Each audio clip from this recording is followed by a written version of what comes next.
Gusto niyo ba ganito kasaya ang birthday party nyo? Okay, 3, 2, 1, go! Everybody say, sheesh!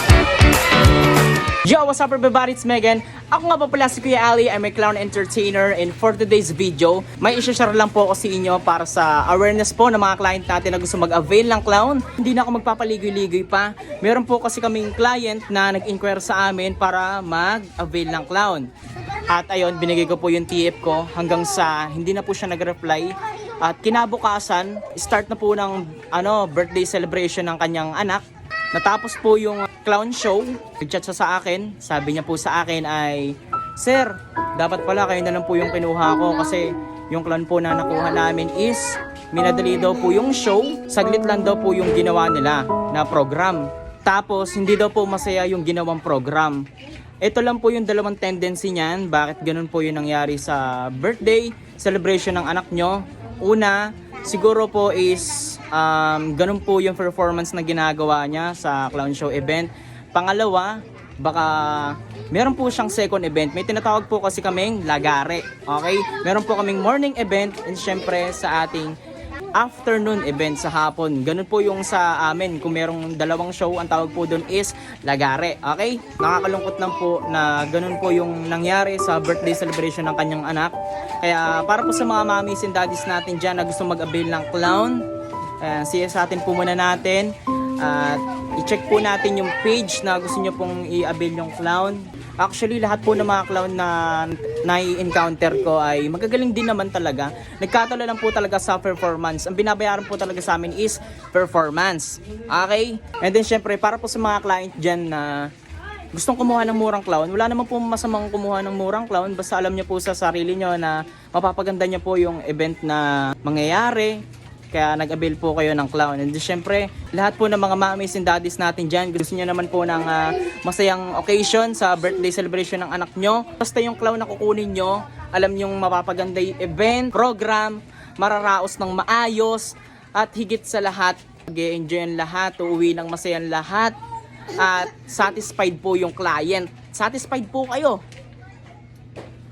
Tama ba? Isa kayo muna dyan. Hey! And again mga ma'am and sir, kung gusto niyo po kumuha ng clowns na alam nyong legit at alam nyong mapapasaya ang birthday celebration ng inyong mga anak, siya sa atin nyo muna ang kukunin yung clown. Kasi para iwas bad feedback. Okay? Gagawin kinalagkad ang mga muntalban papunta na ang Quezon City. Tsaka sa mga client po na nag-inquire sa akin, bakit ganto ganyan, mahal naman po yung price nyo, bakit dun sa iba mahal. Ang tendency po talaga noon is nasa performance po ang basihan namin. Kung gusto nyo po doon, okay lang naman po.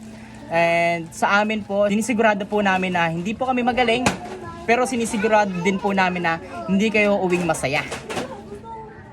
Sheesh! Ayoko rin po kasi magbaba ng price dahil may mga kasamahan din po ako na ganun po yung price nila.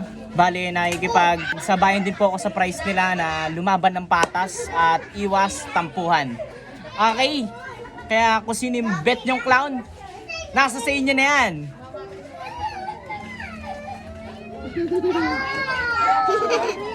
As long as mapapasaya nila ang clown event show sa buong barangay nyo, ayan, choose wisely.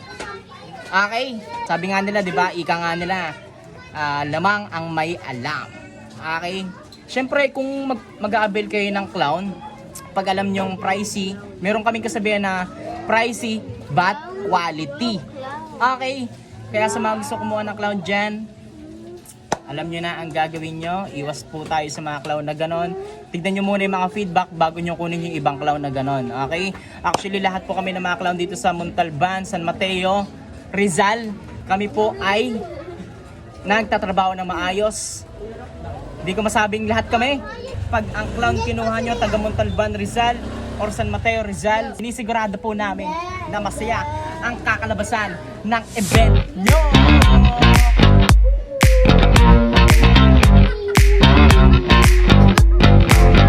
Para po sa mga nag-aabang ng content namin, Yun din po ang rason kung bakit wala po kaming gaanong karaming event. And soon, tatangkilikin din naman tayo ng tao, di ba partner? Crocs. Crocs. At para sa inyo lahat to guys, alam mo kung malayo pa mararating ng pagka-clown ka na to. Sa mga nagmamahal sa akin dyan, sa mga taga-suporta namin, maraming po salamat sa inyo. Buti dahil sa inyo, tambay na naman kami at follow mo din na kami mga magola.